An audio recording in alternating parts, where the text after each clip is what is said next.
Right. Good morning, everybody, and I'll keep it short to the point.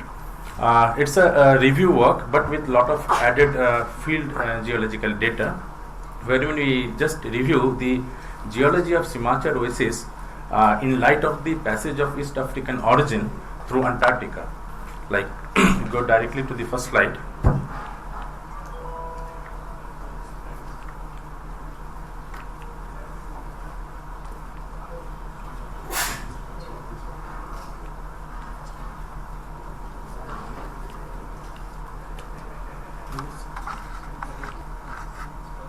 Okay, the East African origin, the Pan-African origin is so wide in temporal and the spatial context. It is almost a 3,000 kilometer long origin.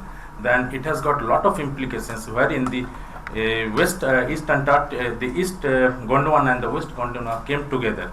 And this East African origin actually starts from the Arabian Nubial Shield in the north and passes up to the south, up to it goes inside the Antarctica.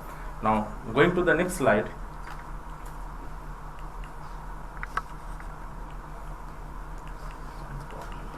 Okay, sorry.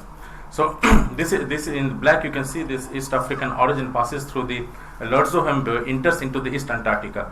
Now, the first instance was that before the origin of this East African origin, the East Gondwana as well as the West Gondwana land were amalgamated together in the Greenvillian orogeny. But with the subsequent workers' work like Fitzsimmons in Pritts Bay, in Groves Mountain, in living complexes, lot of Pan-African orogeny dates started appearing.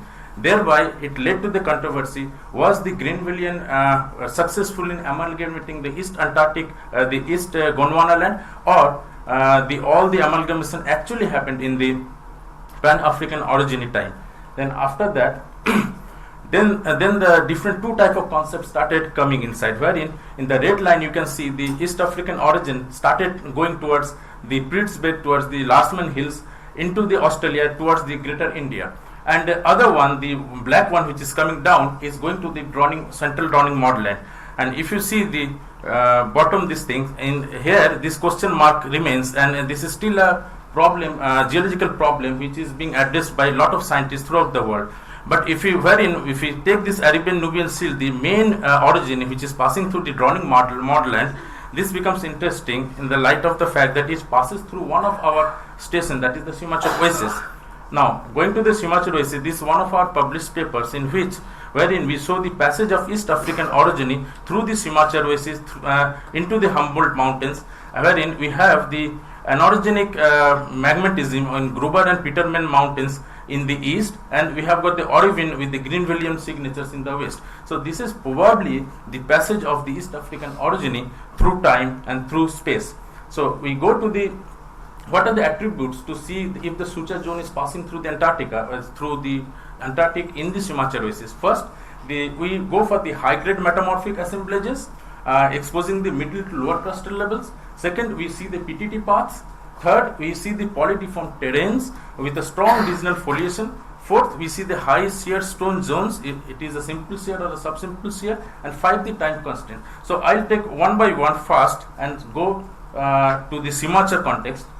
If we see the Simachar geology, we have taken a transect for this review, a central transect depicting more or less all the rock types of the Simachar Oasis, wherein we can see this quartzofelspathic gneisses with or without granites, and then the mafic and the ultramafic bands, all the high-grade granulites folded in different deformation episodes from D1 to D3. So we have a setting where we have got high-grade granulites.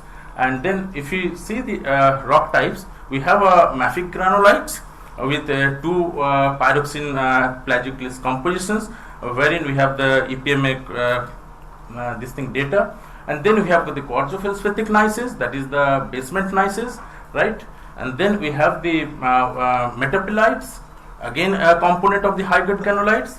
And then we have the recrystallized melt portion, but temperature was high, the pressure was high, so we have got a recrystallization this thing.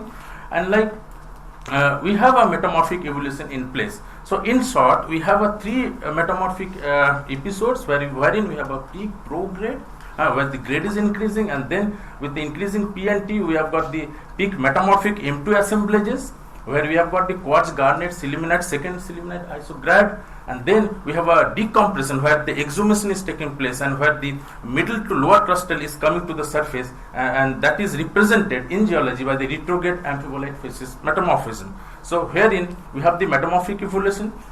Similarly in metabasic rock, we can classify this metamorphic evolution, how this amalgamation, how the suturing was going on, how the piling was going on, and then the exhumation took place.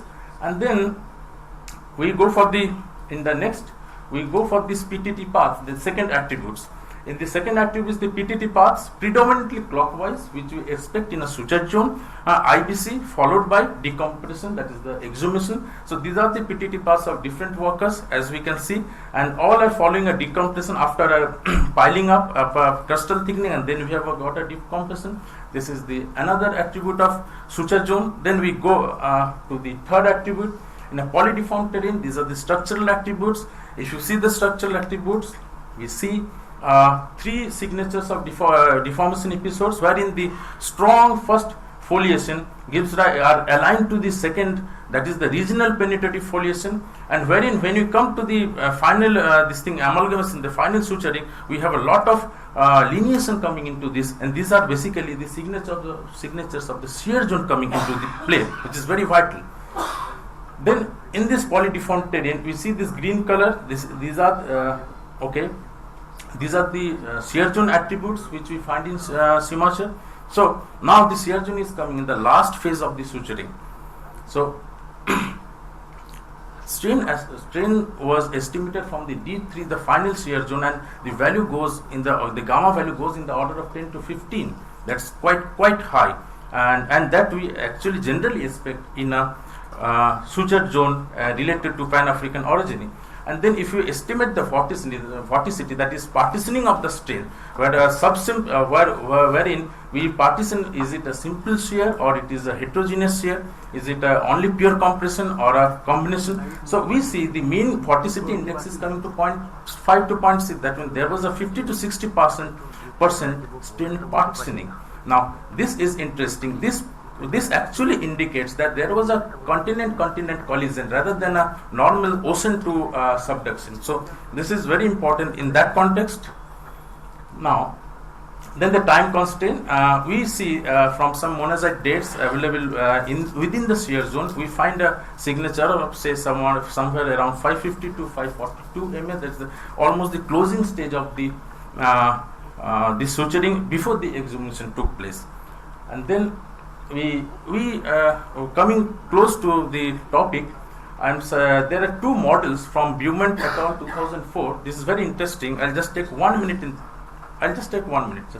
So in these two models, what I would like to emphasize is that herein you have a temperature and a magnitude as the crustal thickening. So wherein you have got a Himalayan type of orogeny taking place, where is a continent type of collision. And here you have got an accretion, cold type, alpine type taking place, and here is a magmatic arc, right? And here is the transpassive region, the shear zone region, and here it is simple shear, and here it is pure shear. Now you see, we actually had a strain partitioning, and combining with the metamorphic evolution and the shear zones, we find that our strain partitioning shows that in Simacher the curve actually goes like this. So therefore we have a continental signature.